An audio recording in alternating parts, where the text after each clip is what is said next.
The opening scene everyone remembers was filmed dead last. Director Keenen Ivory Wayans deliberately held it back to force the studio's hand on casting. Scary Movie cost $19 million and earned $278 million worldwide. These are 15 hidden details you completely missed in Scary Movie. Number 15. The ghost face mask is one of the most recognized images in horror parody. Every viewer assumes it matches the real Scream mask. It does not. The production could not fully license the original design, so Easter Unlimited and Fun World built 3 altered versions for most scenes. The eyes are rounder and the mouth is wider. Wayans used different expressions throughout, a smiley version, a sad one, and a stoned-looking design. These were intentional choices, not continuity errors. Only one shot uses the actual licensed Scream mask, the classroom window scene, where the killer watches Cindy from outside. Pause on any close-up of the killer and compare the face shape to the original Scream poster. The shapes do not match. Number 14. The sheriff's department building looks like a standard small-town police station. Most viewers never think twice about it. Check the plaque beside the entrance. It reads Est 2017, placing the building 17 years in the future from the film's 2000 release. The high school hides a coroner's reserved parking space beside the vice principal's spot. The cafeteria menu board's second item reads, More of the same. Cinematographer Francis Kenny shot every one of these details knowing most audiences would never pause long enough to find them. Producer Bo Zenga confirmed the crew planted deliberate gags across every location. The next hidden detail does not hide in the background, it runs through the film's entire structure from the first frame to the last. Number 13. The film opens with a car striking Drew Decker and ends with a car striking Cindy Campbell. Most viewers treat these as 2 unrelated throwaway gags. Per filmmaker confirmed documentation, the same distracted driver appears at both the very start and the very end of the film, deliberately bookending the entire story. Watch the opening, hit, and note the driver's appearance and vehicle. Then look at the film's final moment. The match is exact. Brenda's theater rant reinforces the same structural pattern. She spoils 7 separate films in one unbroken speech, including Shakespeare in Love, Schindler's List, and Boogie Nights. The Wayans brothers built the script with far more precision than the film's reputation suggests. One hidden detail inside that structure stayed undiscovered for over 20 years. Number 12.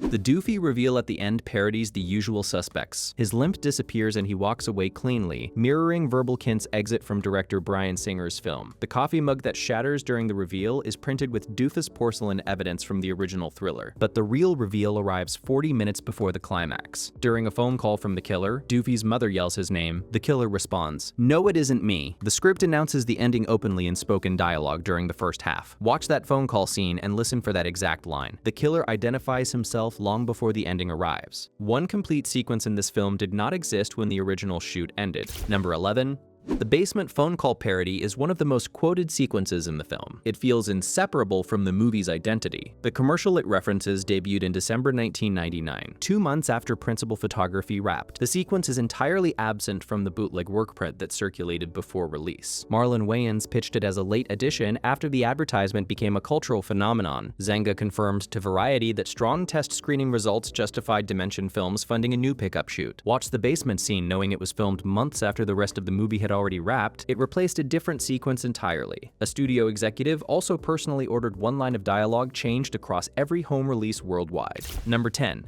The theater sequence is one of the film's most celebrated scenes. Brenda delivers a rapid-fire commentary that sounds seamless across every format. In the original theatrical cut, one specific line referenced a named celebrity in a way Harvey Weinstein found disrespectful. He ordered it redubbed for all home video and foreign releases. The replacement fits Brenda's rhythm, but the sentence structure shifts in that one moment. The change is in IMDb's alternate versions records. Pull up the theater scene on any home release and listen carefully during Brenda's rant. The altered sentence lands with a slightly different rhythm from every line around it. A named executive changed a completed film without the director's involvement. The director had already fought that studio to keep his lead actress in the production. Number 9. The opening sequence is the most viewed scene in the film. Miramax rejected Carmen Electra twice before filming began. The studio felt she was better known for her public profile than her acting, and pushed for a different cast member. Wayans deliberately scheduled her sequence as the last shoot day, making a recast impossible once she was on camera. Electra was flown from a film shoot in Italy. Her hair was trimmed to match Drew Barrymore. The opening was filmed in one overnight session in cold autumn weather in Vancouver. Watch the sprinkler portion of that scene and notice her visible response to the genuine outdoor conditions. The opening is a strategic production decision disguised as a creative one. The film's lead arrived by an even more unlikely path. Number 8.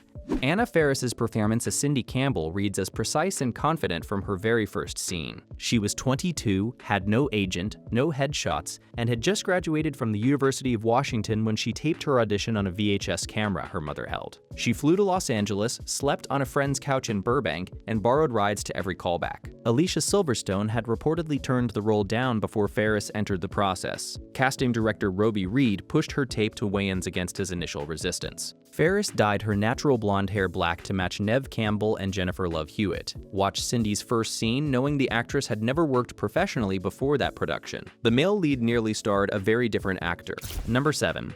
John Abrahams plays Bobby Prinzi, anchoring the film's central scream parody. Wayans' first choice for that role was actor Jared Leto, who passed to make Requiem for a Dream. Regina Hall, who plays Brenda, was 29 during production while playing a high school student. She holds a Fordham University bachelor's degree and an NYU journalism master's. Hall auditioned 4 times and studied Jada Pinkett Smith's Scream 2 opening to prepare for Brenda's theater scene. Actor Dave Sheridan walked into his Doofy audition fully in character, high-fived Wayans, and deliberately performed badly. Producers initially believed casting had sent the wrong person. Watch any Doofy scene knowing Sheridan built that physicality on the day of his audition, and never dropped it. The film's locations carried their own hidden story. Number 6.